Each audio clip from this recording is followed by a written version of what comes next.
The great hall of the Galactic Council stretched far above Jake Morrison's head, like a metal cave filled with strange lights. He stood on the small platform in the center while 12 different alien species looked down at him from their high seats.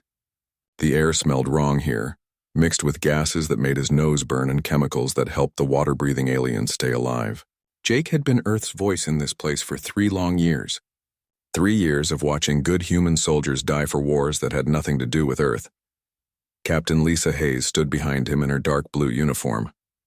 Her left arm hung in a support brace from the last battle on Corvin Prime, where she had led human Marines against rebels who just wanted fair pay for their mining work. The scar across her cheek came from the Zephyrian trade war where humans died protecting alien shipping routes. Admiral Pete Collins was there too, his gray hair showing the weight of commanding fleets that fought and bled for people who saw humans as useful tools. Director Kate Sullivan held a data pad with numbers that made Jake's stomach turn. 200,000 human casualties in Council wars, ships lost, families broken, young people who would never see Earth again, all for alien profits and alien politics. General Ryan Clark stood at attention, his face like stone, remembering the soldiers under his command who came home in metal boxes. Counselor Vexitar's crystal body caught the strange light as he spoke. His voice came through the translation machines as cold and sharp as breaking glass. The crystalline hegemony had never sent their own people to fight. They were too valuable, too important. But humans were different. Humans were strong and brave and stupid enough to die for others. That was what Vexitar thought anyway. The matter is simple, Vexitar said, each word cutting through the air. The Outer Rim colonies refuse to accept proper authority. They have declared independence from legitimate government. This rebellion must be crushed before it spreads to other systems. Humanity will provide the military force needed to restore order. Jake felt something cold and angry growing in his chest. The Outer Rim colonies were human settlements that had been built with human sweat and human blood. They grew food and mined metals that fed the core worlds where aliens lived in comfort. These colonists worked 16-hour days in dangerous conditions for wages that barely kept them alive. When they asked for fair treatment, the council called them rebels. "How many ships do you want?" Jake asked quietly. Counselor Thrickson of the Maritime Union spoke next. His wet skin gleamed under the lights and his gill slits fluttered as he breathed the water-thick air around his seat. "We calculate that 50 human warships should be sufficient. Perhaps 100,000 ground troops. The operation should take no more than 6 months." Jake looked up at the alien faces staring down at him. Some looked like insects with too many eyes. Others were covered in fur or scales or metal plates. A few were just lights floating in dark clouds. All of them expected him to say yes like he always did. Like Ambassador Martin before him had always done. Like humans always did when aliens needed something done. "And after we crush these rebels," Jake said, "what happens to the colonies?" "They will return to productive work," said Counselor Zaraketh. Her people looked like walking plants with bright flowers for heads. "The resources they produce are needed for the greater good of the galaxy. Individual desires cannot override collective necessity." Captain Hayes shifted behind Jake. He heard her breath catch as she understood what the aliens really meant. The colonists would go back to being slaves in everything but name. Their children would work the mines until they died young from the poisoned air. Their farms would feed alien worlds while human families went hungry. "The council has spoken," Vextar announced. "Humanity will mobilize immediately. We expect your forces to begin deployment within 1 standard week." Jake thought about all the human mothers who would lose their sons, all the fathers who would never see their daughters again, all the children who would grow up without parents because aliens needed their problems solved with human blood. He thought about Earth's green fields and blue oceans, and how beautiful it looked from space when you were coming home from someone else's war. He thought about the first time he had stood in this chamber 5 years ago as a junior diplomat, how honored he had felt to represent humanity among the stars, how proud he had been when the aliens praised human courage and skill in battle. It took him too long to understand that praise was just another chain around human necks. The silence stretched out like a held breath. Every alien in the chamber waited for Jake to bow his head and accept their orders. That was how it always went. Humans were loyal and obedient and grateful for the chance to serve the greater galactic community. They never complained about casualties or questioned orders or demanded fair treatment. Jake Morrison looked up at Counselor Vexitar's crystal face and felt something break inside him like ice cracking in spring. Not breaking apart, but breaking free. He thought about his son Danny, who wanted to join the Earth Defense Force. He thought about his daughter Amy, who asked why Daddy was always sad when he came home from work. He thought about his wife Carol, who cried when she watched the casualty reports on the news. "No," Jake said. The word fell into the silence like a stone into still water. Ripples of shock spread through the chamber as translation machines struggled to process what they had heard. Several aliens made sounds that their translators could not convert into any understandable language. Vextar's crystal body flared bright with surprise. "Explain this response. The translation appears to be malfunctioning." "No malfunction," Jake said, and his voice was steady as a rock. "I said no. Humanity will not attack the Outer Rim colonies. We will not send our ships or our soldiers or our people to die for your political problems. We are done." Admiral Collins stepped forward and placed his hand on Jake's shoulder. Director Sullivan nodded once, sharp and final. General Clark smiled for the first time in months. Captain Hayes straightened despite her injuries and looked up at the alien faces with something like joy in her eyes. "This is unacceptable," Thrixon gurgled through his water-thick speech. "The Council has given orders. Humanity must obey. Must we?" Jake asked. "Why?" "Because you said so." "Because it has always been that way." "Because humans are supposed to be grateful for the chance to die for people who see us as tools." The chamber erupted in alien voices speaking in languages that had no human words. Some sounded angry. Others seemed confused. A few were definitely afraid. Jake stood in the middle of it all like a man watching a storm from inside a strong house. When the noise died down, Vextar spoke with his voice colder than space between stars. "If humanity refuses Council authority, then humanity has no place in the galactic community. You will be expelled from all Council systems. Your ships will be denied docking rights. Your people will be barred from Council worlds." Jake Morrison smiled, and it was the first real smile he had worn in 3 years. "Good," he said. "We're going home." The message reached every human ship in the galaxy at the same time. Admiral Pete Collins sent it from his flagship Defiant as it hung in space above the Council homeworld. 3 simple words that changed everything. "We're going home." Commander Alex Turner was fighting pirates in the Corvin system when the signal came through. His battle group had been chasing raiders for 8 months, protecting alien shipping lanes while human merchant vessels got attacked in their own space. Alex read the message twice before he believed it. Then he opened a channel to every human ship in his fleet. "All vessels, this is Homeward Actual. Operation ends now. Set course for Earth, we're going home." The alien ships they had been protecting sent frantic messages asking what was happening. Alex ignored them all. For 8 months he had watched his people die protecting cargo that had nothing to do with Earth. 63 human pilots lost to save alien trade goods. Now those aliens could save themselves. Dr. Emma Rodriguez was in her laboratory on Research Station 7 when the withdrawal order came through. She had been working on a cure for Zephyrian lung rot, a disease that killed millions of crystal-based aliens every year. Her team was close to a breakthrough after 2 years of careful work. Emma looked at her research data, then at the message on her screen, then at her human staff who were all smiling like children on holiday. "Pack it up," she told them. "Everything.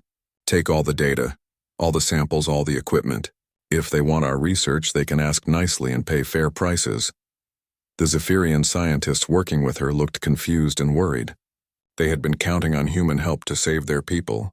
Emma felt a little bad about leaving them, but not bad enough to stay. Humans had been giving away their knowledge and skills for free while alien companies made huge profits from human discoveries. Those days were over. Chief Engineer Danny Wu was maintaining the power systems that kept the entire Hegemony Core sector running. Human engineers had built most of the infrastructure in this part of space, because they were good at making things work, and they did it for reasonable prices. The aliens had grown dependent on human maintenance without ever thinking about what would happen if the humans left. Danny gathered his engineering teams from 50 different stations and shipyards. They took their tools and their technical manuals and their knowledge of how everything worked. They did not break anything on their way out, but they did not leave any instructions behind either. Let the aliens figure out how to keep their lights on without human help. Captain Nina Foster was loading the last of the human civilians from New Geneva Colony when the transport ships arrived. The colony had been built to provide food for nearby alien worlds. The humans who lived there worked hard to grow crops in alien soil under alien suns. They sent most of their harvest to feed people they never met while their own children sometimes went hungry. "Everyone aboard," Nina called out. Leave the farms. Leave the equipment. Take your families and your personal things. Nothing else matters. Some of the colonists worried about leaving behind homes they had built with their own hands. Nina understood how they felt, but she also knew the truth. Those homes were never really theirs. The aliens owned the land and could take it away whenever they wanted. Better to start fresh somewhere that belonged to. Humans, Colonel Sam Barnes led his peacekeeping force out of the tidal worlds where they had been, keeping two alien species from killing each other over fishing rights. The tidal lords and the deep swimmers had been fighting over the same ocean for 300 years. Human peacekeepers had been dying to keep them apart for the last 10. Mount up, Sam told his troops. We're done babysitting fish people who can't share their pond. The aliens on both sides panicked when they realized the humans were leaving. Without human peacekeepers between them, they would go back to their old war. Sam felt sorry for the innocent people who would die, but he felt sorrier for the human soldiers who had already died trying to solve a problem that could not be solved. All across the galaxy, human ships turned toward home. Transport Captain Rick Palmer evacuated human mining crews from asteroid fields, where they had been working in dangerous conditions for alien corporations. The safety rules for human miners were much more relaxed than for alien workers, because human lives were considered less valuable.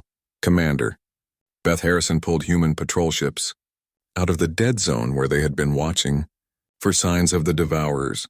The void-eating monsters were contained behind a barrier that humans had built and humans maintained.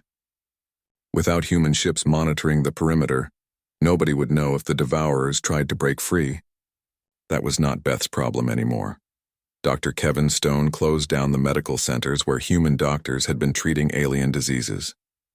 Human medical knowledge was the best in the galaxy, and aliens came from hundreds of systems to get treatment from human specialists. Kevin's hospitals had saved millions of alien lives over the years. Now those aliens would have to find other doctors. The withdrawal took exactly 72 hours from start to finish. Humans had always been efficient when they wanted to be.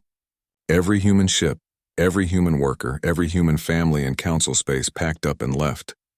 They took their knowledge and their skills and their willingness to help others.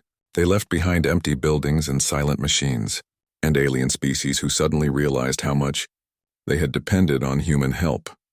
Admiral Collins watched the last human transport jump to hyperspace from the bridge of his flagship.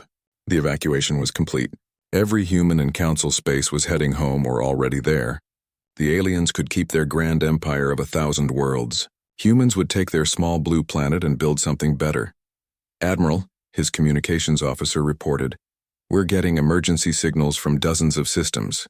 The aliens are asking where we're going and when we'll be back." Collins looked out at the stars that held worlds where humans had worked and fought and died. Beautiful stars around planets that had never been home. Tell them we're going home. As for when we'll be back, that depends on whether they learn to treat us like partners instead of servants. The great human fleet jumped to hyperspace in perfect formation. Behind them, the aliens who had ruled the galaxy for centuries faced their first crisis without human help. Council emergency sessions were called. Alien leaders who had never bothered to learn human names suddenly wanted to know everything about human capabilities and intentions. But the humans were gone, leaving only empty spaces where they used to be and problems that nobody else knew how to solve. For the first time in 300 years, the galaxy would have to function without humans doing the dangerous work and making the hard choices. The age of human service was over. What came next would depend on what the aliens decided to do without their most capable helpers. Some would try to manage on their own. Others would realize how much they had lost and try to win the humans back. A few would learn the hard way that taking human help for granted had been the biggest mistake in galactic history. Jake Morrison's message reached Earth 12 hours before the first ships arrived. President Carter called an emergency session of the Earth Assembly. Military leaders who had sent their best people to die in alien wars. Scientists who had shared their discoveries freely with species that gave nothing back. Engineers who had built wonders for people who treated them like expensive tools. "They're coming home," President Carter announced to a planet that had not seen its children in years. All of them. We're done being the galaxy's unpaid army. Earth prepared to welcome home its heroes and to face whatever consequences would come from walking away from the stars. It would not be easy, but it would be honest. And for humans, that made all the difference. 6 months after humanity left the galaxy, Counselor Vexitar stood in the ruins of his crystal city and admitted the truth he had been avoiding. The hegemony was dying. The Void Pirates had raided his homeworld 3 times in the past month. The Devourer swarm was only 12 light-years away and getting closer every day. Half his people had fled to the outer systems, carrying what they could and leaving behind the civilization they had built over thousands of years. The great crystal spires that had reached toward the sky for millennia were cracked and broken. Pirate weapons had shattered the living light that flowed through the city's veins. Without human engineers to maintain the power systems, entire districts had gone dark. The beautiful song that crystal people made when they were happy had been replaced by silence and fear. Vextar's advisors had been telling him to contact Earth for months. The stubborn crystal ruler had refused, believing that humans needed the galaxy more than the galaxy needed humans. Now his cities were burning and his people were dying, and pride was a luxury he could no longer afford. "Prepare a ship," he told his aide, a young crystal being whose light flickered with worry. "Set course for Earth. I will speak to the humans myself." The journey to Earth's solar system took 3 days. Vextar traveled with a small fleet of refugee ships carrying survivors from worlds that the Devourers had consumed. Crystal beings who had lost everything watched through the viewports as Earth's blue beauty grew larger ahead of them. But Earth was not the same planet they remembered. Human orbital shipyards stretched across the inner system like metal forests. New space stations hung in perfect formations around the moon. Defense platforms bristled with weapons that made alien technology look like children's toys. Admiral Collins met the alien delegation at the edge of the solar system with a fleet that took Vextar's breath away. The human ships were larger and more advanced than anything they had deployed during their years of council service. Sleek destroyers and massive battleships built with designs that no alien had ever seen. "Admiral Collins," Vextar said over the communication channel, his proud voice reduced to a whisper. "I request permission to approach Earth. The Galactic Council needs to speak with your government." Collins looked older than when he had left the galaxy, but stronger too. His gray hair was cut short and his uniform bore new insignia that marked him as Supreme Admiral of the Earth Defense Force. Behind him on the bridge stood officers whose names had become legendary among humans. Captain Hayes wore her scars like medals. General Clark smiled like a man who finally had the tools to do his job properly. "The Galactic Council expelled humanity from the galactic community," Collins replied, his voice calm and cold. "What business could they have with us now?" Vextar felt something crack inside him that was not part of his crystal body. It was his pride, breaking apart like glass under too much pressure. "We need your help. The galaxy is dying without you." Collins was quiet for a long moment. When he spoke again, his voice carried the weight of every human who had died in alien wars. "Follow us to Earth, but understand that you come as supplicants, not as rulers. Those days are over." The alien ships followed the human fleet toward Earth, passing through defensive networks that could have stopped any invasion force in galactic history. Vextar counted weapon platforms and shield generators and patrol squadrons. Humanity had not been sitting idle during their 6 months away from the stars. President Carter met the alien delegation in a conference room that overlooked the green fields of North America. Through the windows, Vextar could see human children playing in parks while their parents worked in gardens and walked along tree-lined paths. Earth looked peaceful and prosperous, like a world that had no need for the galaxy's chaos and violence. Jake Morrison was there too, no longer dressed as a diplomat but wearing simple civilian clothes. He looked rested and happy, like a man who had been carrying a heavy burden for years and had finally set it down. When he smiled at his former alien colleagues, it was not the diplomatic smile they remembered. It was the smile of someone who no longer had to pretend to care about their problems. "Counselor Vextar," President Carter said, gesturing to a chair designed for crystal-bodied beings. "Please sit. Tell us why you've come." Vextar settled into the chair and felt small in a way that had nothing to do with his physical size. Around the table sat humans he had dismissed as useful servants. Now they looked at him with the patience of predators who knew their prey was trapped. "The galaxy is in chaos," Vextar began, his translated words sounding weak in the quiet room. "The Devourers have consumed 18 star systems. The Void Pirates control half the shipping lanes. Rebellions and wars are breaking out everywhere. We need humanity's help to restore order." Jake leaned back in his chair and studied the crystal being who had once commanded him to send human soldiers to their deaths. "That sounds like a problem for the Galactic Council to solve." You told us we had no place in the galactic community. Why should Earth involve itself in alien affairs? Because millions of innocent people are dying, Vextar said, his voice cracking like old stone. The Devourers don't distinguish between guilty and innocent. They consume everything. If they are not stopped, they will eat the entire galaxy. Dr. Rodriguez, Earth's new Director of Sciences, looked up from her tablet where she had been reading casualty reports. We offered to help prevent exactly this situation. We warned the Council that the containment grid needed constant maintenance. We told you that removing human patrols would lead to piracy and rebellion. You called our concerns irrelevant and ordered us to follow Council directives without question. The crystal being's light flickered as he remembered those conversations. Humans had tried to explain the consequences of poor planning and inadequate support. The Council had dismissed their warnings as attempts to avoid work. Now those warnings had become reality, and reality was killing everything in its path. Admiral Collins placed a data pad on the table showing fleet positions and battle reports. Our long-range sensors show devourer swarms moving toward the core worlds. At their current rate of expansion, they'll reach the Council homeworld in approximately 4 months. Your defense fleets have been completely ineffective against them. We know, Vextar whispered. We've lost everything. Our military, our infrastructure, our ability to protect our own people. Without human assistance, the galaxy will fall to chaos and darkness. President Carter folded her hands and looked directly into Vextar's crystal eyes. And what does humanity gain by helping you? You expelled us from the galactic community. You denied our ship's docking rights and barred our people from Council worlds. You treated us as expendable servants and made it clear that we were not valued as equals. Why should we care what happens to the galaxy now? The question hung in the air like smoke from a funeral pyre. Vextar knew that everything depended on his answer. The survival of his species and dozens of others rested on convincing these humans to forgive the unforgivable and help people who had betrayed them. Because you are better than we are, he said finally, his voice barely audible. Because humans help people even when those people don't deserve it. Because you value life more than pride and peace more than profit. Because if you don't help us, everyone will die, and I know you can't live with that. Jake Morrison stood up and walked to the window. Outside, human children were laughing and playing games under Earth's yellow sun. Their parents watched from nearby benches, smiling and relaxed in a way that humans in the galaxy had never been able to smile. You're right, Jake said without turning around. We can't live with genocide even when the victims treated us badly. But we also can't go back to the way things were. We won't be your unpaid army anymore.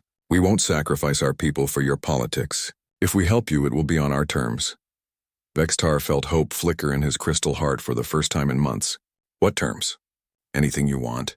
We'll pay any price, accept any conditions. Jake turned back to face the alien delegation. His expression was serious but not unkind. Complete military autonomy.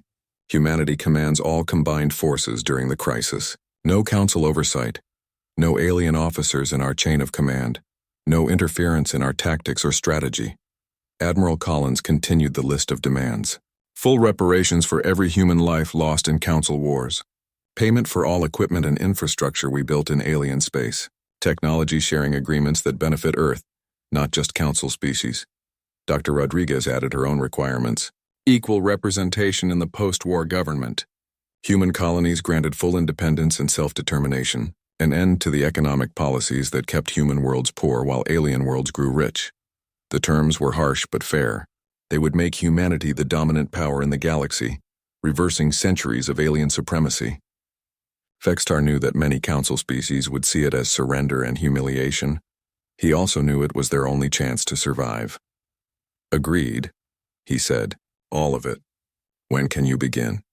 President Carter smiled for the first time since the meeting began. We already have.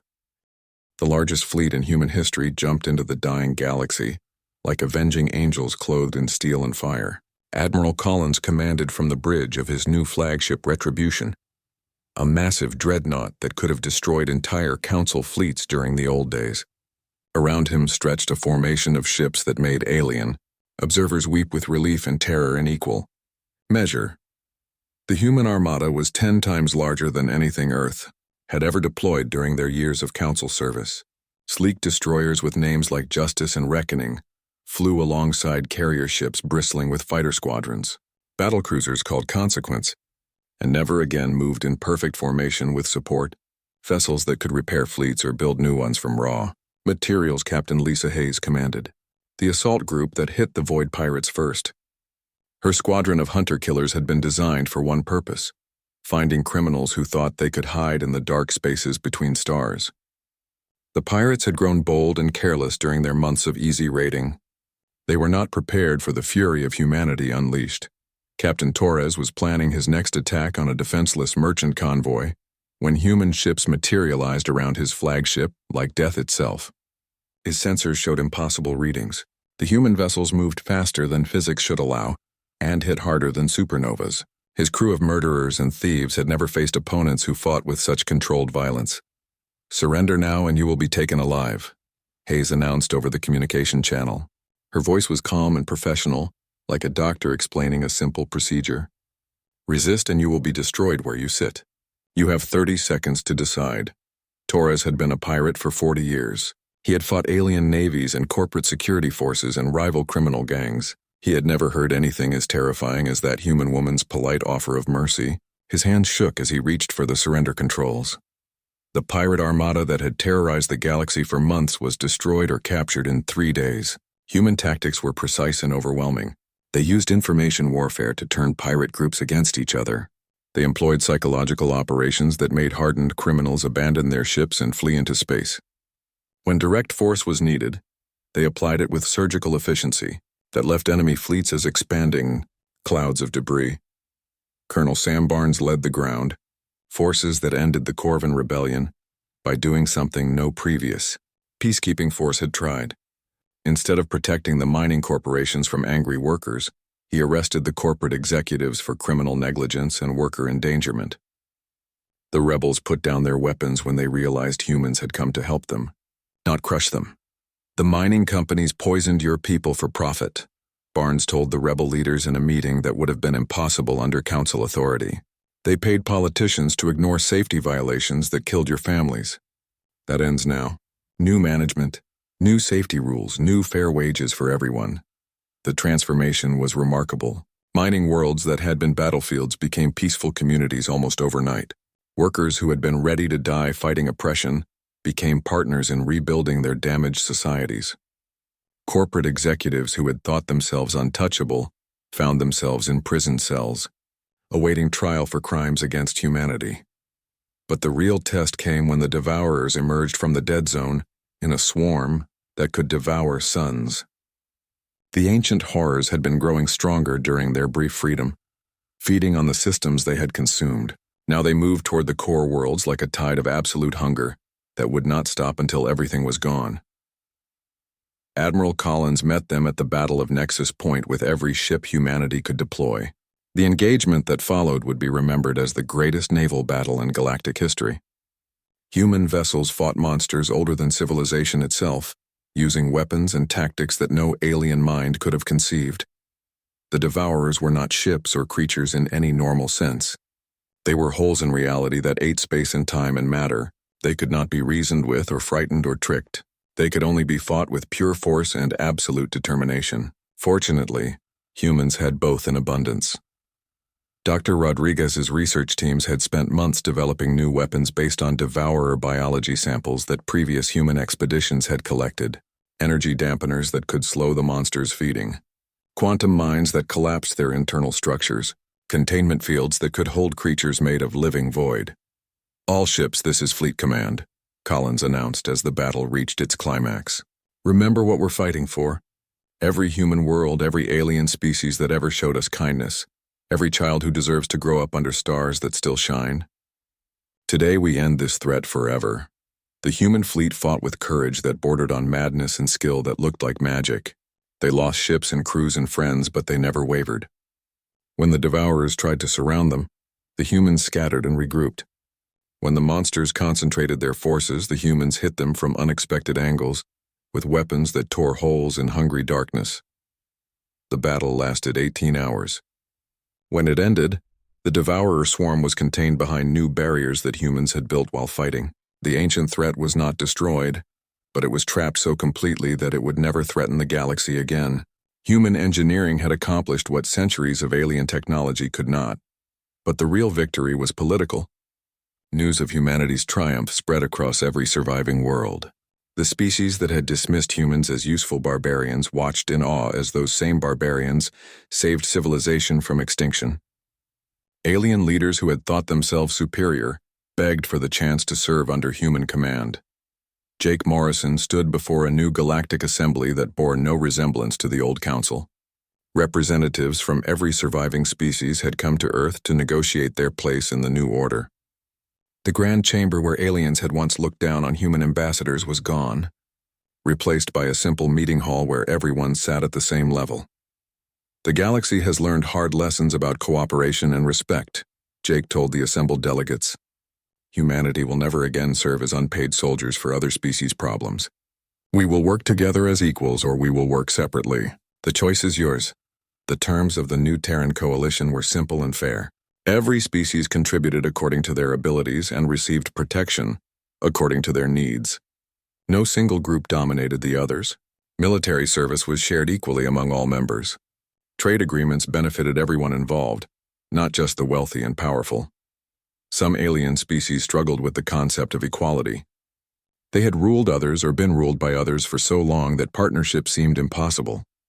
Those who could not adapt found themselves isolated from the new galactic community. Those who embraced the human way of doing things discovered prosperity and peace they had never imagined. Vexitar became one of humanity's strongest supporters in the coalition assembly. The crystal being who had once dismissed humans as servants now worked to promote human values of fairness and cooperation. His homeworld was rebuilding under human protection, and his people were learning to sing again. We made a fundamental error, he admitted during a private conversation with Jake. We thought strength meant the ability to command others. Humans showed us that real strength is the ability to walk away from a bad situation and build something better. The Outer Rim colonies that had sparked the original crisis became the foundation of humanity's new space empire. Free human worlds working together for mutual benefit. Clean industries that did not poison the workers. Fair wages for honest work. Democratic governments that served their people instead of distant alien masters. Earth's blue skies looked out on a galaxy that was finally at peace. The Devourers slept behind barriers that would hold for millennia. The pirates were gone, their leaders in prison and their followers working honest jobs. The wars and rebellions had ended when their root causes were addressed rather than suppressed. President Carter addressed the planet on the anniversary of humanity's return to the stars. We learned something important during our time away from the galaxy. We learned that we don't need anyone else's permission to be who we are. We don't need to prove our worth by dying for people who don't value our lives. We are human, and that is enough. Admiral Collins commanded fleets that patrolled trade, routes made safe by human determination. Dr. Rodriguez led research teams that shared their discoveries freely with species that had learned to respect human generosity. Engineers like Danny Wu built infrastructure that served everyone fairly, instead of enriching the few at the expense of the many. The age of human subservience was over. The age of human leadership had begun, and across the galaxy, both former enemies and grateful allies learned the same lesson. When humans walked away from injustice, they took their protection and their knowledge and their willingness to help with them. But when humans returned, they brought something even more valuable than military might or technical skill. They brought the radical idea that all thinking beings deserve to be treated with dignity and respect. They brought the concept that strength should protect the weak, not exploit them. 3 months after the last human ship disappeared into hyperspace, the galaxy began to fall apart. The first sign came from the dead zone, where ancient horrors called the Devourers had been sleeping behind walls of energy that humans built and maintained. Without human engineers to keep the containment grid working, the barriers started to weaken. The Devourers were older than most stars and hungrier than black holes. They ate matter and energy and space itself, leaving nothing behind but empty void where planets and suns used to exist. 1,000 years ago, the combined fleets of 50 species had barely managed to trap them in a small region of space surrounded by the most powerful force fields ever. Created Chief Engineer Maria Santos had been maintaining those force fields for 5 years before the human withdrawal. She knew every circuit and every power coupling in the massive grid. When she left, she took all the technical manuals and maintenance schedules with her. The aliens who remained had no idea how the containment system worked or what to do when warning lights started flashing red. The grid failed on a Tuesday morning, Galactic Standard Time. Sensors across 3 star systems detected the energy surge as billion-year-old monsters broke free from their prison. The Devourers had been waiting patiently for this moment, growing stronger in the darkness, planning their return to a galaxy they remembered as young and defenseless. Counselor Zaraketh was in her garden when the emergency alert reached her. The plant-like alien dropped her watering can as she read the message. Devourer breakthrough in Sector 15. Evacuation of nearby systems recommended immediately. Maritime Union forces engaging. Casualties heavy. Get me the humans, she told her aide, a small furry creature that served the plant collective as a messenger. Get me Ambassador Morrison right now. But Jake Morrison was on Earth, standing in his backyard watching his daughter Amy play with their dog. He had disconnected his emergency communicator 3 weeks ago. He was done answering calls from aliens who only remembered humans existed when they needed something killed or fixed or saved. The Maritime Union sent their entire fleet to fight the Devourers. Counselor Thrixon commanded the battle personally from his flagship Ocean's Pride. The water-breathing aliens had powerful ships with weapons that could crack moons in half. They were confident that they could handle a few ancient monsters without human help. The battle lasted 4 hours. When it was over, 60% of the Maritime Union fleet was floating debris and the Devourers had consumed 3 entire star systems. Thrixon's ship escaped with hull breaches and a crew that would never stop having nightmares about what they had seen. The Devourers ate everything. They ate the planets and the moons and the asteroids. They ate the space stations and the orbital cities and the mining platforms. They ate the light from the local star until it went dark and cold. Then they moved on to the next system, leaving behind nothing but empty space that hurt to look at. Meanwhile, the Void Pirates saw their chance. Captain Torres had been hiding in the Outer Rim systems for years, afraid to attack major shipping lanes because human patrol fleets would hunt him down within days. But there were no human patrols anymore. The galaxy's most effective anti-pirate force had gone home to Earth. Torres gathered every outlaw and criminal in the sector. Murderers and thieves and slavers who had been afraid to operate while humans maintained order. Now they came out of hiding like bugs crawling from dark corners. The pirate armada grew to over 300 ships, the largest criminal fleet in galactic history. They hit the core worlds first, rich alien planets where soft politicians lived in luxury, while others fought their wars. The pirates attacked passenger liners and cargo haulers and research vessels. They took everything valuable and sold everyone else into slavery on the black markets of the outer systems. The Hegemony Core Defense Fleet tried to stop them. Counselor Vextar led his crystal ships in a formation that looked beautiful and fought terribly. The pirates had been fighting and killing for their entire lives. The Hegemony forces were ceremonial guards who had never seen real combat. "Where are the humans?" Vextar demanded as his ships fell back in disorder. His crystal body had cracked under the stress of watching his fleet get torn apart by criminals and outcasts. "Contact Earth immediately. We need human military assistance, but Earth's communication channels were closed to Council traffic. The aliens who had expelled humanity from the galactic community could not even send a message to ask for help. They had cut the links themselves in their anger and pride. The Corvin mining rebellion exploded into full civil war when the miners realized no human peacekeepers were coming to stop them. The rebels had been careful before, afraid of fighting Earth's disciplined soldiers.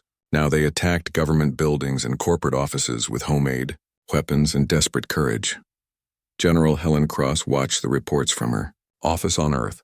She had tried for years to negotiate peace between the miners and their bosses. The mining companies wanted maximum profit from workers who died young from toxic exposure. The workers wanted basic safety equipment and fair wages for dangerous work. It should have been simple to solve, but the companies had alien investors who demanded high returns. They made their choice, Helen told President Carter during their morning briefing. The companies could have treated the miners fairly any time in the last 10 years. Instead, they kept them working in poisoned air for starvation wages. Now they can deal with the consequences without human soldiers dying to protect their profits. The rebellion spread to dozens of worlds. Mining equipment designed by human engineers was turned into weapons by workers who had learned from human trainers. Corporate security forces equipped with alien weapons found themselves fighting people who used human tactics and human determination. The tidal world's war restarted within a week of Colonel Barnes pulling out his peacekeepers. The tidal lords and deep swimmers had been fighting over fishing territories for centuries before humans arrived to keep them apart. Without human peacekeepers holding the line, old hatreds bubbled up like poison from deep water. Young warriors from both species had grown up hearing stories of ancient grievances. They wanted to prove themselves in glorious battle against traditional enemies. The careful peace that humans had maintained for 10 years shattered like glass hitting stone. Underwater cities burned as armies of fish people fought with weapons that poisoned the seas they lived in. Millions of innocent civilians died because their leaders cared more about pride than peace. The ocean that both species depended on became a toxic wasteland filled with the bodies of warriors who had died for fishing rights that would not matter if everyone was dead. The council called emergency sessions every day, but they had no solutions. Their own military forces were designed for parades and ceremonies, not real fighting. Their economies had become dependent on human-built infrastructure that was breaking down without human maintenance. Their scientists could not solve problems that human researchers had been handling for them. "We need to contact Earth," Counselor Zaraketh said during one particularly desperate meeting. "We need to apologize and ask the humans to return." "Absolutely not," Vextar replied, though his crystal body was dimmer than usual. "We cannot show weakness. The humans will return when they realize they need us more than we need them." But the Devourers consumed 2 more star systems, while the Council argued about pride and politics. The Void Pirates raided the homeworld of the Plant Collective, taking everything they could carry and burning the rest. The Corvin Rebellion captured the planetary capital and executed the corporate executives who had worked their people to death. Reports came in from across the galaxy. Trade routes abandoned because they were too dangerous without human protection. Research stations evacuating because they could not maintain life support without human engineers. Entire sectors going dark because nobody else knew how to run the systems that humans had built. The aliens who had ruled the galaxy for centuries discovered they had been passengers in their own empire. Humans had been doing the real work of maintaining civilization, while aliens took credit and collected profits. Now the passengers were alone on a ship that was falling apart around them. Some alien species tried to handle their own defense. The Insect Confederation sent swarm ships to fight the pirates, but their pilots had no experience with real combat. The energy beings attempted to contain the Devourers using pure willpower, but ancient hunger was stronger than modern hopes. Dr. Emma Rodriguez watched the medical crisis reports from her new laboratory on Earth. Alien hospitals were overwhelmed with diseases that human doctors had been treating for years. Epidemics spread across worlds that had expelled their human medical staff. Entire species faced extinction from illnesses that humans could have cured easily. The galaxy that had seemed so advanced and civilized with human help began to look primitive and helpless without it. Aliens who had looked down on humans as useful barbarians discovered that barbarians were the ones who knew how to fight monsters and fix machines and heal the sick. And somewhere in the void between stars, Jake Morrison received his first communication from the Galactic Council in 4 months. It was not an order this time.